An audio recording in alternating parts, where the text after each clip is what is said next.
BX1 ⁇ toujours plus d'actu. Voilà, notre invité suivant, c'est Sami Mehdi, qui est le secrétaire d'État à l'asile et à la migration du gouvernement fédéral. Bonjour Sami Mehdi, merci d'être avec nous. On vous appelle parce que dans cette grande mobilisation qui est la nôtre pour lutter contre la Covid-19, dans les hôpitaux, mais aussi dans les centres de vaccination, il y a une petite idée qui est en train de faire son chemin. C'est celle d'utiliser les demandeurs d'asile qui ont des compétences en matière de soins de santé. Première question, comment on peut les identifier et combien sont-ils ces demandeurs d'asile, donc les personnes qui sont en procédure et qui pourraient donner un coup de main? On a fait une étude par Fedasile qui, dans tous nos centres d'accueil, donc il y a plusieurs centres d'accueil dans tout le pays. On a essayé de voir et d'examiner quels sont les profils, quelles sont les personnes qui ont un profil de soins, qui ont déjà de l'expérience dans le secteur du soin. Et on en a identifié 200. Et donc il y a 200 personnes qui pourraient contribuer dans le secteur des soins, où vraiment il y a quand même une demande qui est assez grande.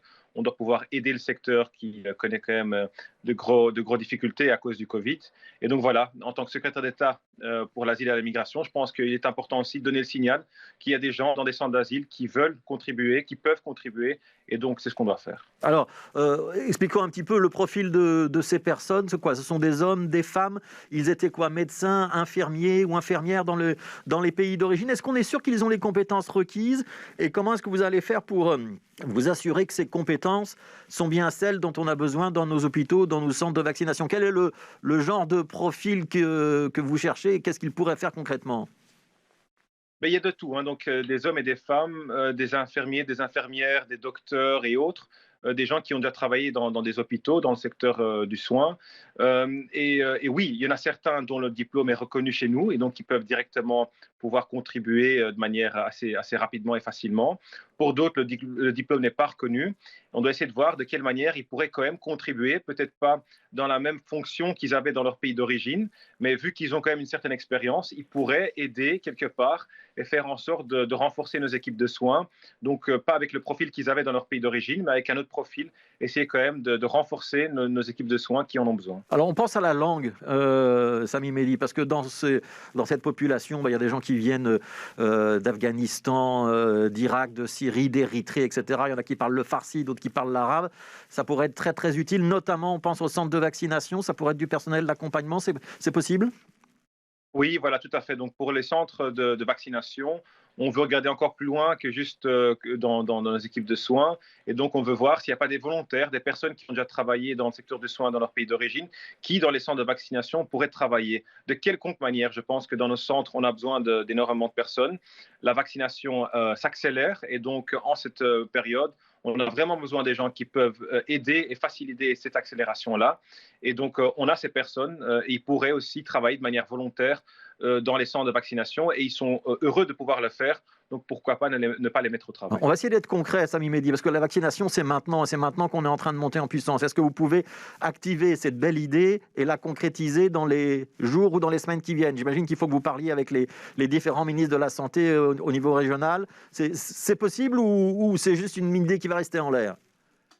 Mais tout à fait, hein. Donc vous avez raison, il faut faire le matching nécessaire. La première étape pour moi, c'était d'identifier les personnes. Parce que je peux dire qu'il y a des gens dans nos centres d'asile, mais il faut pouvoir les identifier.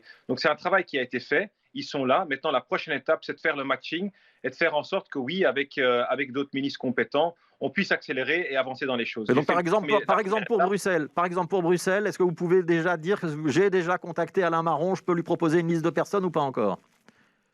Ah oui, mais de toute manière, avec les ministres compétents, on a des correspondances continues. Donc oui, il y a déjà eu des discussions. On continuera à les avoir et à voir pour Bruxelles, dans le centre d'asile à Bruxelles même, qui sont les personnes qu'on peut activer de manière la plus rapide et essayer de le faire sans toute cette bureaucratie qui souvent nous empêche d'avancer. Est-ce que ce sera un petit bonus pour ces demandeurs d'asile qui sont en cours de procédure, le fait d'avoir rendu service à la nation? On pourra mettre ça dans le dossier et se dire, cette personne-là, elle mérite vraiment de rester chez nous?